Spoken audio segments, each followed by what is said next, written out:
This is Democracy, a podcast about the people of the United States. A podcast about citizenship, about engaging with politics and the world around you. A podcast about educating yourself on today's important issues and how to have a voice in what happens next. Welcome to our new episode of This is Democracy. This week we are going to discuss immigration, and in particular we're going to discuss the effects of President Donald Trump's new executive orders in his first day as president, changing American immigration enforcement quite radically. We're going to talk about some of these executive orders and what they mean, and rather than simply criticize or valorize what he's doing, we're going to have the opportunity, as we do in every episode every week, to put these orders in historical perspective. How are they different from what has been done before? How do they echo the past? And how does that historical perspective help us to make sense of these orders, what they mean and what they will do? We're joined by the person who I think is one of the very best scholars of immigration, particularly of immigration history in the United States. This is Sarah Coleman, a prior guest and good friend of ours. Professor Coleman, thanks for joining us today. Thank you so much for having me. I appreciate the opportunity. Professor Sarah Coleman is a historian of 20th century America. She teaches at Texas State University. Her research focuses on immigration, as I said, on race and civil rights in the United States. She is a former advisor to now former President Biden, though she worked for him when he was Vice President Biden. And she's the author of a book that we profiled on the podcast about a year and a half ago that I encourage all of our listeners who have not yet read it to go out and read it. It also makes a wonderful gift for friends. The book is entitled The Walls Within: The Politics of Immigration in Modern America, and it really offers, I think, the best political history of American immigration lawmaking, really from the time of Bill Clinton to the recent few years. Really provides the background, I think, that everyone needs to understand our current moment. Before we get into our discussion with Sarah Coleman, we have, of course, Mr. Zachary's scene-setting poem. Zachary, what's the title of your poem today? Return to Lady Liberty. Return to Lady Liberty. Oh, if only we could. Let's hear it. At the sea-washed sunset gate I saw the harbor in the salty mist unfold itself as once it did to Jacob with his muskrat hat and Mina in her Hungary shawl. Storm-tossed on tired shores, the poor and yearning stood, as then I stood, ferry-tossed at Liberty Gate. As now I wait, to see what my country makes of me, and what she makes of this, the immigrant bliss. Must it disappear? Need we be doomed to lose this memory? Does everyone forget their history?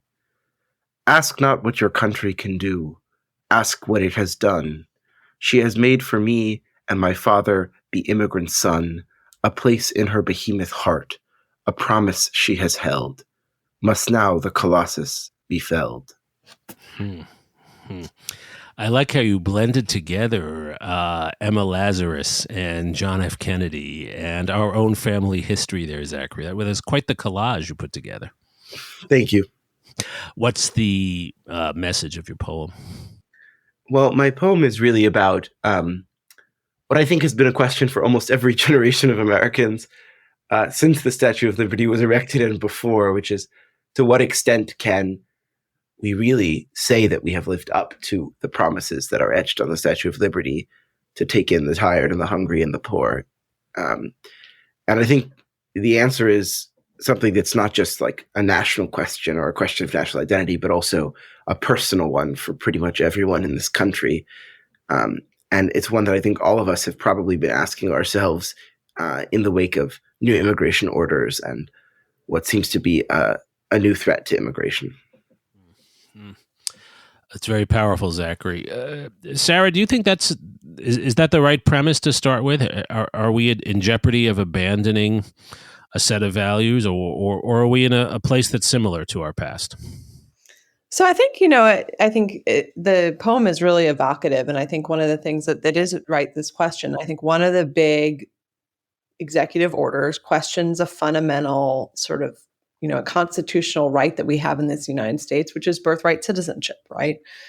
So it's been in place. It's part of the 14th Amendment, right? And Trump is sort of using executive order to basically suggest that he can cancel what is part of the Constitution, guaranteeing citizenship to those born in the United States. So I do think we're at a sort of a fundamental moment where if this were to succeed, and I think there's a lot of questions about that if, right, that we could be facing a sort of fundamentally different direction. Right. And of course, birthright citizenship is in the 14th Amendment because it was a way of guaranteeing citizenship for all former enslaved people, rather than having to adjudicate which of them were citizens or not. The Republican position at the time was that all of those who were born in the United States, whether they were here of their free volition or not, they were now citizens entitled to rights of citizenship that they didn't have, of course, when they were slaves. How important has that been, and why has it been so important for immigration since that time, since the 14th Amendment? I think the 14th Amendment has always been important in immigration, right? It has always sort of provided a fundamental path for sort of children of immigrants to be U.S. citizens. I think one of the things that's interesting about the 14th Amendment and this sort of policy is that people do not necessarily move to the United States. So it's not a driver. The 14th Amendment and birthright citizenship hasn't traditionally been a driver of why people move to the United States, right? People historically and today have always moved for either economic opportunity or seeking refuge from sort of a volatile or sort of violence situation, right? It is not necessarily, and this has historically been true and is true today, this concept of birthright citizenship for their children is not something that is often sort of the motivation for people, but people move for these other reasons, and then they have children in the United States, as one does in life, have children. Mm-hmm.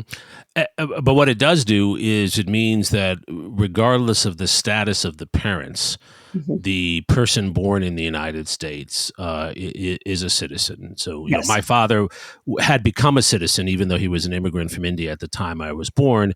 But if he hadn't been a citizen, it wouldn't have mattered. I was born in New York City. I would be an American citizen, just as someone who was a descendant from someone from the Mayflower would be a citizen, right? Yes. And the only sort of caveat that's cut out is it's those who are not subject to the jurisdiction of the United States, meaning basically children of diplomats are the only carve out from that sort of 14th Amendment notion of birthright citizenship. I'm glad you brought that up because as I understand it, and as I read the executive order, which does seem to be patently unconstitutional because it seems to run directly against the 14th Amendment and all the jurisprudence since then, the case that it looks like the Trump administration is trying to make is that those who are in the country illegally or not with legal permanent status, that they are not subject to the jurisdiction thereof. And so therefore it doesn't apply to them, that they're like diplomats. Is there any precedent for that argument? I think this case is on very shaky constitutional ground. And I think, already 18 states and 2 cities, San Francisco and Washington, D.C., have challenged the order in the federal district in Massachusetts. And there's a second lawsuit in the Western District of Washington from 4 other states. And I think I think this will very likely face a very shaky path, right? I think I expect it within probably 2 weeks. I forget the exact effective date they put, probably 3 or 4 weeks from now. 30 days from the signing, so 30 days from January 20th. Yeah, so I would expect them to stay the executive order within a few weeks, and then it will be appealed to the First Circuit, and then I assume it'll be taken up by the Supreme Court. Gotcha. Zachary? Why do you think it is that the Trump administration has chosen this aspect of the 14th Amendment as one of its first targets when it comes to its proposed changes to immigration law? So I think it's a political move. I think realistically, it's pretty unlikely to survive all these legal challenges. But I think politically, it signals to their base that that they're working on this issue and that this is sort of they're sort of delivering an item that their base has asked for, right? And it's particularly targeting a group that their base is not a fan of, right? They're sort of this idea of someone who's, come to the who's, whose parents are immigrants, lives in the United States, but isn't truly quote unquote American in their mind. And why are they targeting that? I mean, do they believe that those are people who are actually problematic? Is there any evidence that that profile is a problematic profile in terms of crime or in terms of delinquency of one kind or another? No, we actually know that levels of crime and sort of delinquency are lower. Statistically, data has shown us they are lower among immigrant communities than they are at the population writ large, right? So, but that's not the narrative that sells, right? I think we've seen across, you can see this in his inaugural address, right? The politics of fear plays out. And that sort of fear mongering that you see the Trump sort of administration pumping out on day one is sort of part of their game plan. And I guess as a historian, what I struggle to make sense of, Sarah, is not the presence of fear-mongering and not the demagoguery surrounding this. This has a long history. We could talk about the 1924 anti-immigration legislation. There's a long history of this, but it does seem to be particularly shrill and militarized now. Is that true, first of all, relative to the past? And second, why is that? So I think it's definitely shrill. I think anti-immigration politics and anti-immigration policy sort of go hand in hand, and they sort of go through waves, right? And so, the big immigration waves that you just mentioned around sort of leading up to the 1924 Immigration Act, right? We saw this sort of nativist vitriol incredibly strong through groups like the Immigration Restriction League and sort of these Boston Brahmins who sort of pumped this sort of language about immigrants and the sort of the threats they were. You sort of using eugenics arguments that were very popular at the time period. And I think in the wake of the civil rights movement, right, we saw some of the language that was like acceptable in our political realm change, right? And some of that sort of true hard nativist language that we saw in the early 20th century sort of gets stripped out, of sort of the political debate during the 70s, 80s, early 90s. And that kind of language, while it's still anti-immigrant, it's sort of phrased differently, right? You could call it code words. You could call it sort of phrased in different ways, like immigrants are, quote, a burden on our state and society, or sort of that. But what we've seen sort of reemerge, I would say more around 2010, and it's sort of amplified with Trump, is a return to this sort of what you called shrill, right? I could so say more aggressively racist sort of language. And again, why do you think that's resonating? Why is it working, at least in an electoral context for him? I think it works because a lot of Trump supporters think that the opportunities that they're no longer sort of accustomed to getting access to are cut off, and they're blaming it on those who look different than them. Right. No, I think that's actually very well said and very fairly said. These are people who feel that there's too much competition and that others, new arrivals, are getting access to resources they're not getting access to seats at universities, for example, that their kids can't get access to. We hear that a lot at the University of Texas and your university and many others. Of course, the statistics show out otherwise, though, right? In fact, we have a labor shortage in our country, don't we? Mm-hmm. We have a labor shortage in this country, right? And so it's interesting to see, right, is that a lot of the sort of people who, might have voted for Trump, when it comes to reality that they might not have the labor that they need, will be in a tough position, right? Right. Zachary? How likely do you think these orders are to have a major impact on the number of undocumented immigrants in the United States? And if they were to have a large impact on undocumented immigrants in the United States, in terms of overall numbers, what kind of economic impact might that have? Right. So I think there's two things to think about, which is one is we're in the overall, we have about a 12 million, roughly 12 million people is the size of the undocumented population in the United States. I mean, it sort of fluctuates and we don't have total correct numbers on everything, but that's sort of generally what the assumption is around. And so I think part of what's interesting is like these executive orders, some of them, right, are about the border and the border ceiling, and some are about internal enforcement. On the border sealing ones, we have been, since June of last year, we've seen a massive drop already in border encounters, right? So do I think these executive orders will keep these numbers pretty low? Yes, right? But we've seen a massive drop since Biden's orders in June. So I think it won't necessarily drop to nothing, but I think it will sort of stay or potentially lessen sort of those daily encounters. For example, like, as you may know, that part of what he did on day one is shut down CBP1, which is the app that allows migrants to schedule appointments to gain entry into the U.S. as part of an asylum request, right? And that sort of about 900,000 people have entered the country using that app from its launch in early 2024, right? So there's a number where I could see that number officially going down, but that doesn't mean that those people aren't going to cross. They're just not going to use the process through CBP1 anymore. So I think that will go down a little bit. I think on internal enforcement, I think there will be more internal enforcement in the United States, and I think that could start to play a larger role in shifting that much larger 12 million number. Mm-hmm. We've talked about the birthright citizenship executive order in particular. Another one of the executive orders was to declare a national emergency at the southern border. What does that mean, Sarah? So it allows him to circumvent Congress. So it does two things. The first thing, it allows him to circumvent Congress and sort of unlock federal funding for border wall construction and other enforcement efforts, right? So this one is it sort of allows him access to this additional pot of money. The other is that part of that order is that he gives the military an explicit role in immigration enforcement. In fact, it orders the Defense Department to come up with a plan for, quote unquote, sealing the border. Right. Now, this will be interesting legally because it will likely sort of clash. We have, an 1870s law that sort of limits the use of regular troops for domestic policing. Right. So this was one area that might also get some legal challenges.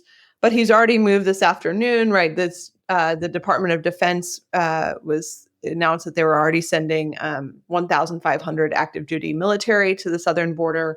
Right. So I think that is sort of it's going to be an influence for sure. That's what that national emergency does. Two things. One is about funding and one is actually about boots on the ground. Right. But it does still raise a question about the Posse Comitatus Act, which is what you're referring to, which is a Reconstruction Act, an 1878 act that explicitly prohibited the use of the U.S. military for domestic purposes. Mm-hmm. Is there a case to be made that doing what he's doing is not for domestic purposes? And I think I actually think that this might be one area he might successfully, right? I think given the sort of role of the southern border, right, he could argue it's a sort of international sort of concern. I see. Is that traditionally how we've thought of immigration? Have we used the U.S. military to deal with immigration issues in the past?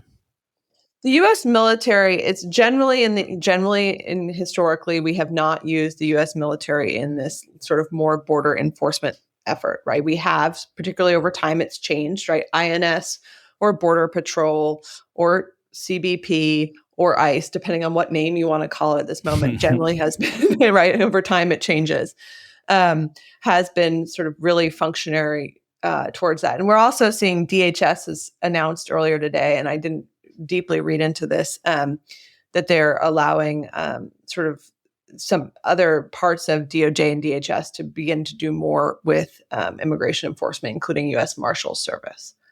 Right. So I think we'll start to see sort of a tapping of resources, but the military generally has not deeply been involved in this.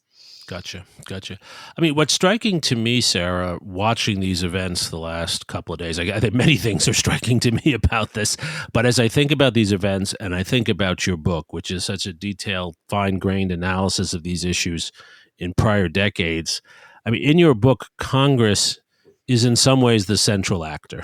Mm-hmm. And this is all happening not even with consultation of Congress. As far as I understand it, no one in Congress, even members of Trump's own party, knew or understood the details of what these orders contain. Most people, most members of Congress are reading these orders for the first time, as you and I are, in the New York Times or the Washington Post or wherever else.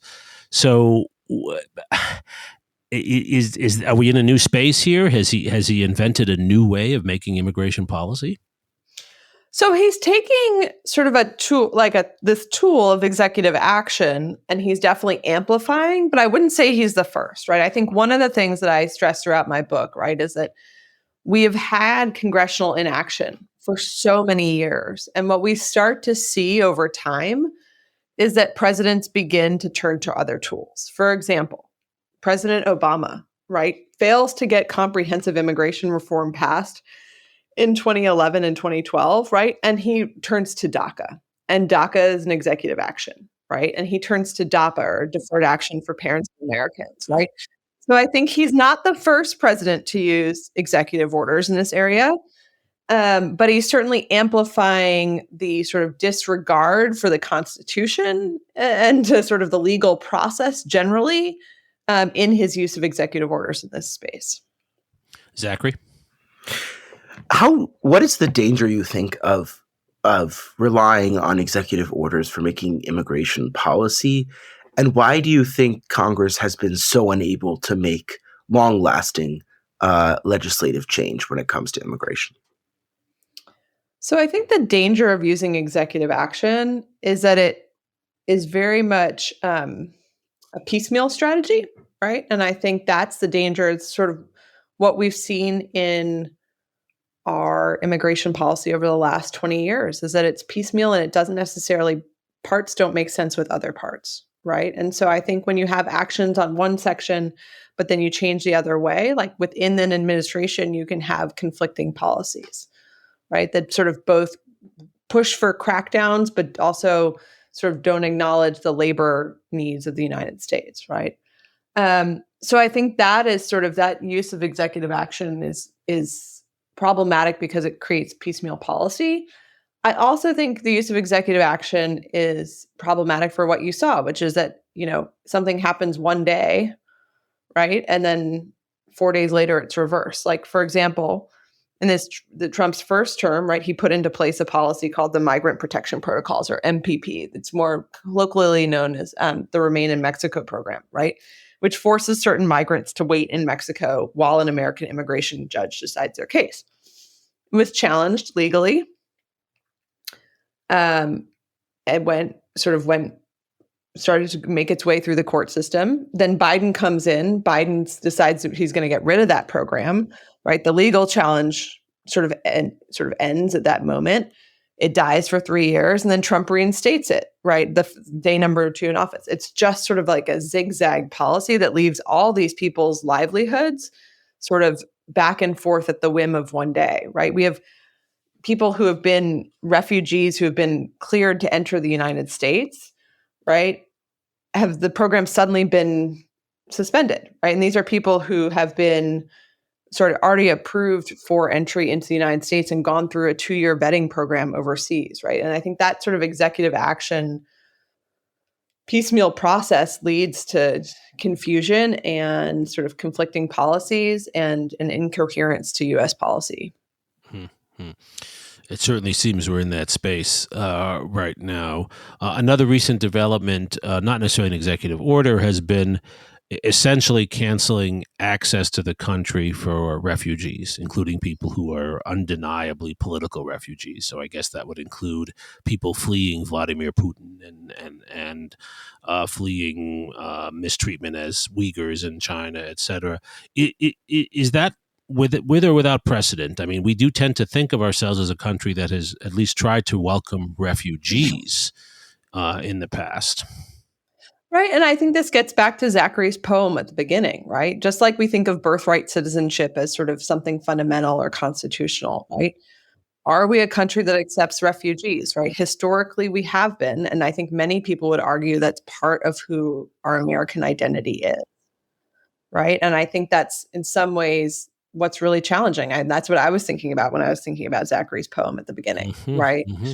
Sort of what is our American identity? And for many, I would believe, right, that refugees and being right? Being a safe haven for those sort of who are providing a safe haven for those who are fleeing persecution around the world is part of that American identity. Right, right. That's at least the story we tell ourselves. Of course, we haven't always been open to all refugees, but it is quite striking to think that as of today, we might be accepting 0 refugees, full stop. Where do you think we go from here, Sarah? I know it's not really a fair question because we're historians. We know the past, not the future, but it seems such a confusing moment in some ways. Where do you think we're going? Well, I think we're going to sort of end up in a place where some of this is definitely going to be challenged legally, right? I think there's going to be a challenge to the birthright citizenship. I think there might be some challenges to some of the border sealing, right? Mexico, for example, also has to play a role in deciding whether they want to be a part of the migrant protection protocols or the Remain in Mexico program, right? So we're going to see some of this play out and be challenged. I think one of the things that will be interesting to me, and this comes back to your earlier sort of question about refugee resettlement, is these things go in waves, right? And it'll be interesting to see how far Trump's executive actions and forced removal programs go before people start to understand the absolute way in which immigrants are essential to daily life in the United States. Right? At what point do people sort of have that realization, and how far do we have to go down that path? I mean, it would seem to me that if, as Trump promises, deportations are starting while we speak, people are going to feel the effects of this pretty immediately, wouldn't they? I think people will in certain parts of the country, right? I think, he particularly sort of begins to one of the things he outlined today is that ICE can begin enforcement in sensitive areas such as schools and churches, right? I think when we start to see the images of children being pulled out of schools and ICE raids on churches, I think if they go that direction, people will start to, it'll open some people's eyes to what he actually means. Right. And I was also thinking of just the reality of, trying to run a restaurant or have work done on your house and things of that sort where we're already, at least in cities like Austin, the labor supply is already deficient. And much of it is built upon low-cost immigrant labor. And if that labor disappears, it's hard to understand how these businesses would still operate.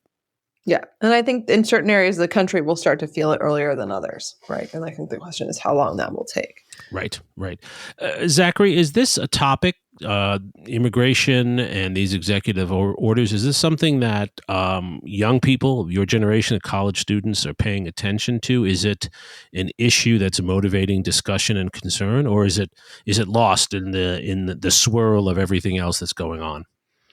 I do think it's an issue that young people care deeply about, if not simply because they have many friends who have faced challenges when it comes to immigration enforcement, or they know people who feel at risk because of these changes in immigration policy. I think it's an issue people care deeply about. And I think it's also the rare issue in which local action has been critical in the response to these executive orders, and also in which local action will be critical to their enforcement.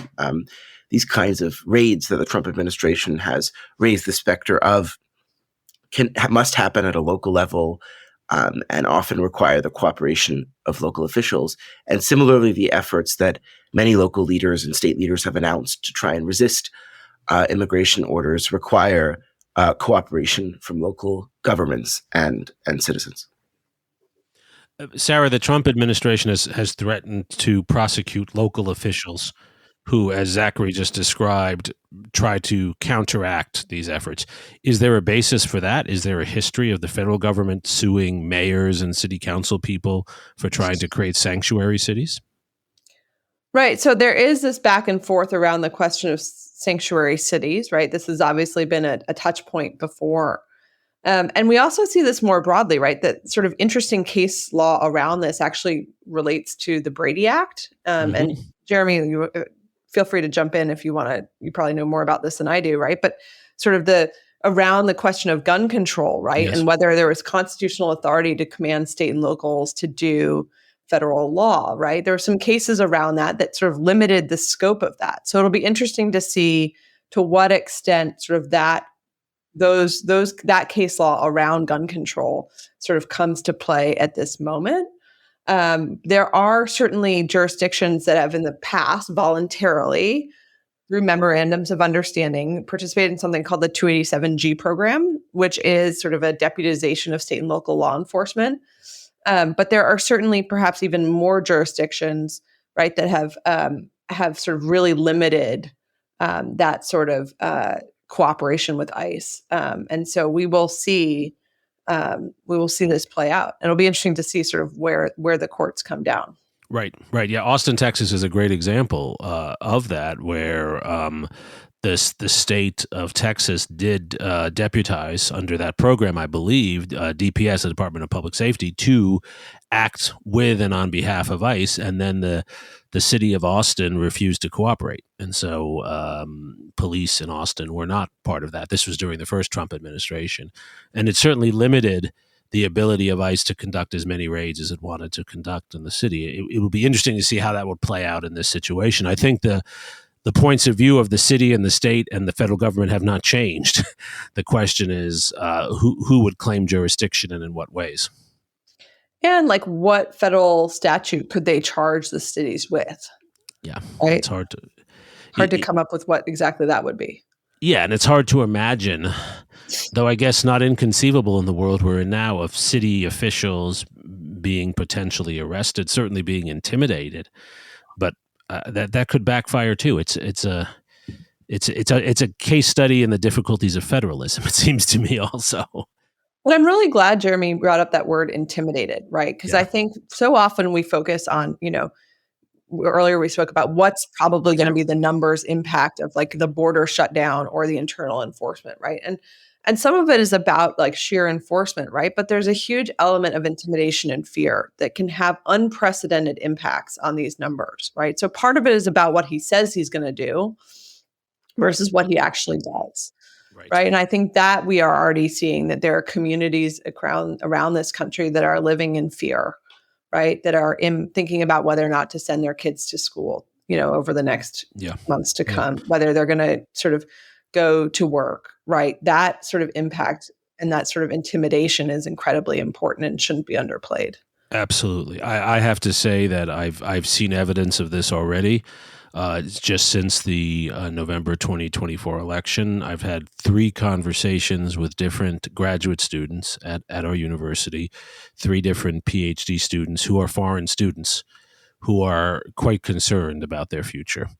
And our university, I'm sure your university did this, I think most universities did, they warned foreign students to make sure they were back in the United States before Trump's inauguration, not knowing, what kind of things would happen at the border. I think our students on student visas are going to be fine, but it's your point, Sarah, that the fear that's been created has already affected their psychological well-being and their sense of stability and security in the United States, and that's a really terrible thing, it seems to me. Last question for you, Zachary. Do you see young people organizing around this as an issue to politically get involved with? Do you see new activism around this issue? I know Sarah's involved with that, but do you see this among students?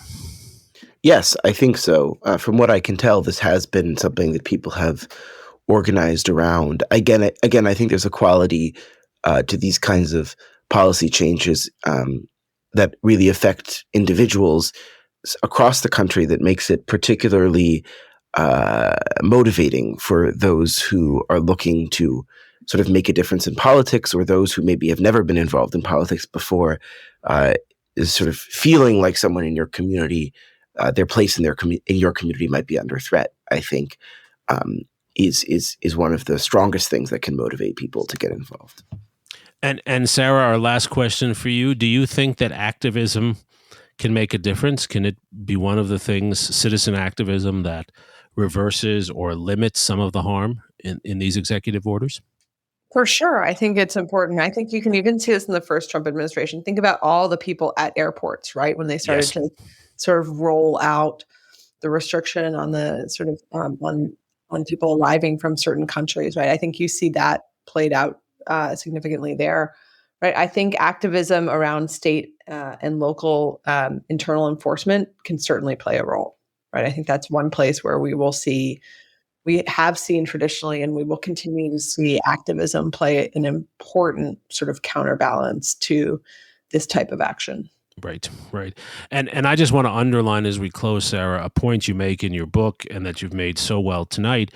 Immigration policy goes in waves, as you've said. And so when someone pushes one way, there is a lot of precedent for that to trigger a push in the other direction. And I think those who are concerned, as certainly I am and you and Zachary are, about restrictions on refugees, about mistreatment of people at the border, about all sorts of issues that honestly should not be partisan issues. I think they're humane issues. They're fundamentally issues about democracy, not being a Democrat or a Republican. But those of us who care about these issues and have a historical awareness of these issues, I think it's important to know that this is where public activism, speaking out, raising awareness can indeed have effect on courts, effect on members of Congress, on local communities. Immigration policy is not just made by the president or the Supreme Court. And I think it's important we recognize that what keeps our democracy vibrant is that we continue to be activists and scholars and thinkers and actors on these issues. So I think there's a lot for us to build on there. Sarah, you really helped to educate us, at least on putting this current moment in some historical perspective. I'm sure we'll come back to you and want to talk to you some more in coming weeks, because I'm sure there'll be more to talk about, in fact. So who knows what the next 48 hours bring? Who knows? Professor Sarah Coleman, thank you so much for joining us today. Thank you so much for having me. Zachary, thank you for your moving and really stunning poem tonight that really captured so much of this. And thank you most of all to our loyal listeners for joining us for this week and for reading our Substack and for continuing to care about democracy and its history as well as its present and future. Thank you for joining us for this episode of This Is Democracy.